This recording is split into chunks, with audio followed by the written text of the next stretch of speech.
Pennod now. Join them each heart and voice to raise our harvest song of joyous praise, as round our feast we meet.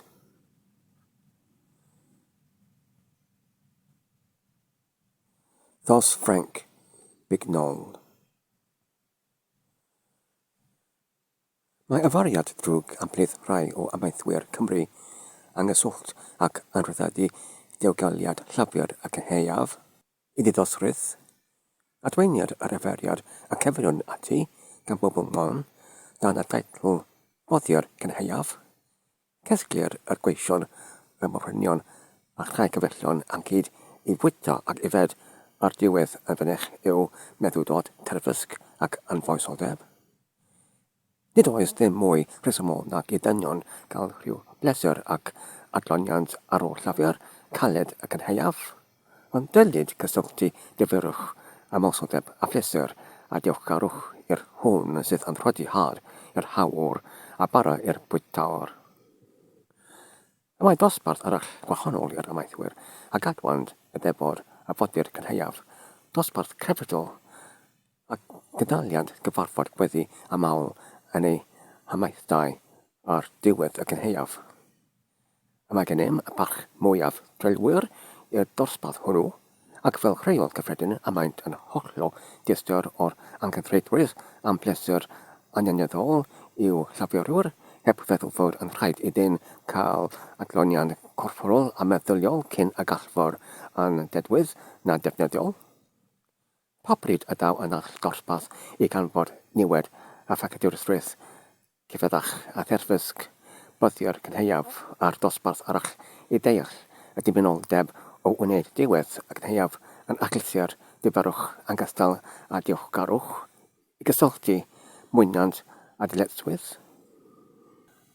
Ond I dachwelyd at ein hanes, roedd tad a drigoleddu wedi cofio ei addewid, na ffallai pryd haen na medi, wedi caniatau y cyndal o lawr a'r diwethar o law wedi gorchymyn i'r daear rodi ei ffrith yn dorethiog ac wedi rodi amser o ffrith y ddaear, fel y ceffyd mewn amser dyladwy ei mwynhau.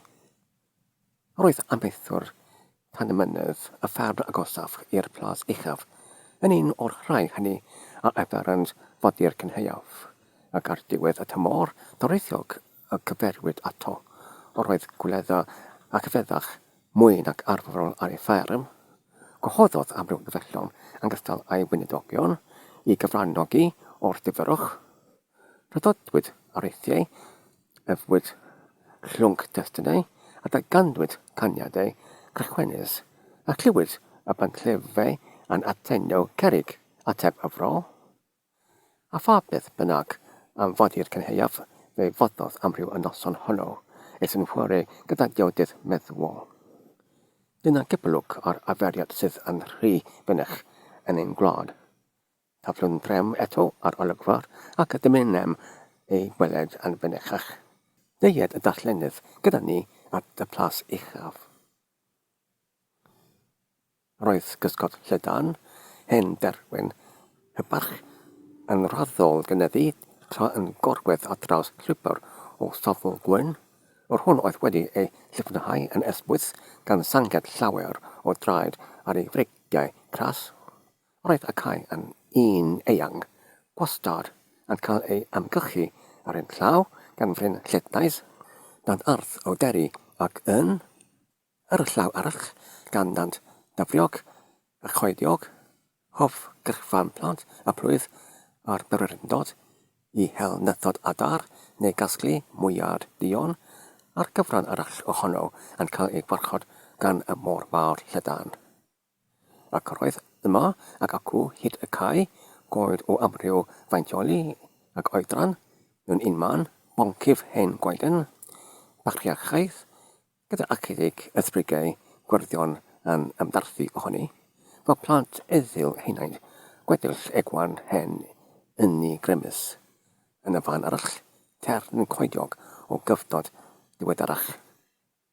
Yn ymdyru fri yn moreddigwydd ei fachder deiliog ac hangynog, ac mewn mannau eraill, coed arall, uraidd a chyn fach yn edrych fel cystadleuwyr, awchus a gobeithlon am fawredd dyfodol wedi ei mantellu mewn gwirth tenerach neu gymdeithion hen. Roedd cynulliad lled lluosg o wir, gwragedd a phlant, gwrifon a llancau i'w camfod o gwmpas o'n y derwyn gaethfrig ar ganol y cae. Gwelid y gradwr gwyneb felyn yn bennoedd neu gyda'i ffinen gotwm wedi ei cymylu am ei talgen, gyda chwispa un a llyferodd efer ddaear ac ymedodd ac y gysglodd ac yn heiaf. Gwelid hefyd y fam prysur gyda'i chap gwyn a glân a'i edging llydan ei ffinen felyn wedi ei chroesi yn dod dros ei hysgwyddau ac ar draws ei bronnau, a blaenau'r ffinan yn cael ei diogelu dan fand a llinyn y baclod, a'r ffedog, frydd newydd sbon dan llu.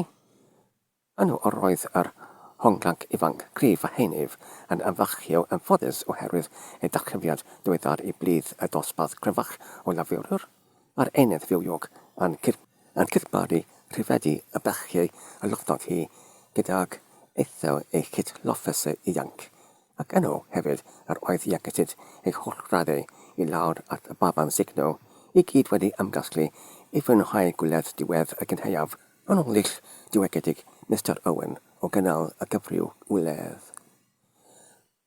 Gan fod enw Mr Owen wedi ei grybwll fwy nag unwaith yn ystod y chwedl hon, dichon y hoffau y darllenydd gael wybod tipyn y rhagor amdano. Efe oedd amaethwr mwyaf ac cyfoethocaf yn y parth hwnnw o'r wlad, ac roedd yn cael ei ystyried fel tipyn o dywysog yn y rhandir wledig honno. Roedd yn ddyn da yn ôl ystyr ei iancaf y gair, yn ddyn garwr, goledig, yn ysgolhaig gwych, yn gwlad garwr mawr ac y Gristion gloiw. Ystudiodd lawer ar natur dynol ac argyhoeddwyd mae y ffordd effeithiol laf i'w gwellau oedd trwy denderwch a serch ac nid trwy sarigrwch a theogrwyth. Gyfodd ei foddhau yn fwy nag arbrofol yn ymdegiadau ei weinidogion a'i gyndoddwywyr hiriedig yn ystod y cynheuaf oedd newydd cael ei garglu a phenderfynodd yntau ei gorbywio yn ôl ei gweithgarch a'i hymdegiadau da. A dyna'r ystyr yr ymgynulliad hwnnw dan y derwen fan hynny ar gae mawr y plas uchaf.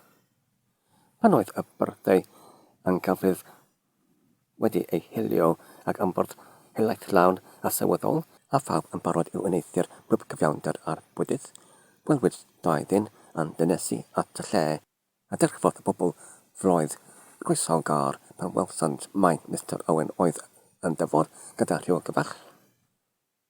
Adnewyddwyd y floedd gyda gwresogrydd mawr pan adnabyddwyd y boneddwr arall, Mr Lloyd, hen weinidog hoff yr ardal gyfagos, o'r hwn oedd wedi bod cyhyd yn anwyl ddyn trwy'r holl plwyfi amgylchynol a'r hwn nad oedd wedi ymweled ar ardaloedd hynny bydd ar ôl ei ymadawiad hyd y tro yn ysgwyledwy hwn. Wedi cyrraedd y fan, edrychodd Mr Owen a Mr Lloyd yn ffodus ar y gynulliad dedwydd hwn. Offrymodd y gweinidog wedi fer fel gras bwyd cyn i'r gradwyr serio dechrau ar y wledd. Tro oedd yn hwy yn mwynhau yr ymborth. Aeth Mr Owen o gwmpas un bwrdd a Mr Lloyd o gwmpas bwrdd arall, gan gymell y bobl syml i fwynhau eu hunain, a siaradau Mr Lloyd a phawb o'i hen gyda bod. Daeth yn fuan at y fan lle roedd Hugh Hughes yn ystedd, a gwelodd fod gwyneb goch y llanc yn ymddisglerio gan llawenydd oedd weled y hen fester yn dynesu ato. Nododd Mr Lloyd ei law ar ysgwydd y llanc a dywedodd, "Wel Hugh, mae'n dda gynnydd dy weled. Nid oes angen gofyn pa fodd orit, mae'r olwg yn ddigon. Rydych wedi cael gynheuaf prysur." "Do, sir," efe Hugh, ac yn heiaf da, y gorau y welais i erioed, ac mae gennym achos mawr i fod yn diolchgar iddiw am hynny. Mi fyddai'n anhawdd gennych, credu, sir, pe bawn yn dweud gennifer o dwysennu a gyfrifais i ar un palatr. Na fyddai machgen i, ond ni wyw I mi dy alwyn fachgen bellach. Ni fyddai'n anhawdd gennyf dy credu oherwydd mae pregadeddau diw yn afrifed, ond y mae'n da gennyf dy fod dyn sylwyr a beth felly ac yn cael dy dieddu I fod yn diolchgar. A mae'n ymddangos I mi dy fod yn dybod ymlaen yn lle dal yma. Ydwyf, syr, ac dyn ffeidiaf bydd a diolch I chwi am fy gyflwyno I sylw Mr Owen. Roedd yn credu y cawsid feistr da yn ddiwedd. Nid oes o'n un gystal ag efsyr, a mae'n yn ein hadnabod ni fel llafurwyr. Dyd ydyw yn edrych arnom fel rhyw darnau o waith machine. Heb fod yn da I ddim ond cyhyd ag gymedrwn wneud y gwaith. A mae cwlwm agos rhwng ni ag ef, ac I fod ef yn gyfoethog, nid yw'n ceisio gwadi'r berthas rhyngddo a'i llafurwr, a mae'n gwneud I ni credu os ydyw ef yn bobeth I ni, ein bod ni'n yn rhyw werth yn ei olwg yntau.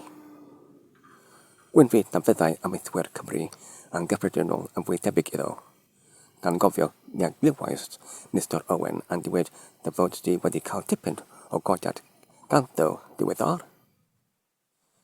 Dosar, mi gefais orchwil newydd I fod o gwmpas y tŷ ac I ofalu am yr ardd a phethau eraill, ac y mae my gyflog yn fwy rhan nac erioed, heb law fod gennyf fwy o amser I geisio gwybodaeth a gwaith ysgyfnach. Wel, ar ôl cael gwaith a fforddio fwy o amser I ti darllen, roedd yn disgwyl y curi di holl lenorion Cymru o hyn allan. Roedd yn da gennyf weled dy enw fel gysylltleiwr buddigol yn Eisteddfod M. Y dydd o'r blaen. A mae sylwi ar hynnes a cyfarfodydd rhagorol hyn yn ddigon I wneud dyn yn fachio o bobl dodion i'r wlad. Glwad hefo gwerin llenyddol, grefftwyr, hwsmyn, gloewr, llaflwyr a gweithwyr o bob math yn cyfysoegi ein lleniadaeth. Yn wir, mae'n anrhyddedd mewn bod yn Llafurwr Cymreig ac roedd yn llawynychu fod fy hen was I yn sefyll mor uchel am dalent a gwybodaeth ymysg y dosbarth gweithgar Cymreig. Diolch I chi, syr, efe hiw ac am deinodd gwryd ysgyfan dros ei wyneb, gwryd gymysg o fachder ac gwleithra. Dos ymlaen hiw efe Mr Lloyd, paid a gadael I mi dorithro I fwynhau'r rwledd, gallaf am ddeddan tipyn a thi heb dy am ddifadu o'r pleser. Pa bryd ac llywaith ti oedd wrth dorieni? Wel, syr, go anaml y byddaf yn cael llethyr. Sut y maint? A mae arnaf ofynod yw bethau cystal efo nhw ac mynant I mi credu. Mae rhyw don trist a bob un o'r llethrau ei bod yn ymdrechu cydew bob trallod oedd wrth fi. Ond y mae'n serch yn beth bior graf ac roedd yn sicr fod had a fy mam a fy chweurydd triain wedi dodef llawer os nad yn parhau I dodef a llandwodd lygaid y llanc a dargau bresion. Gwelodd Mr Floyd ei fod wedi cyffwrdd a chor tynder yn calon hiw a rhag peri ychwaneg o boen iddo efe a diwyddodd. Paid edrych ar ochr diwyllaf i'r gwmwl. Y mae dau di I bobeth. Rhan gorffen dy ymborth a bydd siriol caf dy weled eto'n bian. Rhaid I mi fyned I ysgwydd llaw ac eraill o fy hen gyfellion. Roedd Mr Lloyd a Hugh Hughes yn ymddiddan yn isel. Ac yn fod Hugh yn ystedd ar gongol un o'r byddau, roeddent yn gallu siarad heb I braidd neb eu clywed, ond roedd yr ymddiddan wedi cynhyrfu fynd o'r llech serch y llanc ac nes gallai atal y gofer, rhag tarfu allan trwy ei lygaid. Ni fytaodd ddim rhagor. Wedi darfod ywledd, a nerchwyd y derfa yn syml a serchus gan Mr Lloyd, o prymwyd gweddi a mawl am y cynheiaf godidog a gafwyd I ddidosrwydd ac am y dawodd pawb a'i coloni yn llawen ac ysgyfan oedd I gerdd calon Hugh Hughes.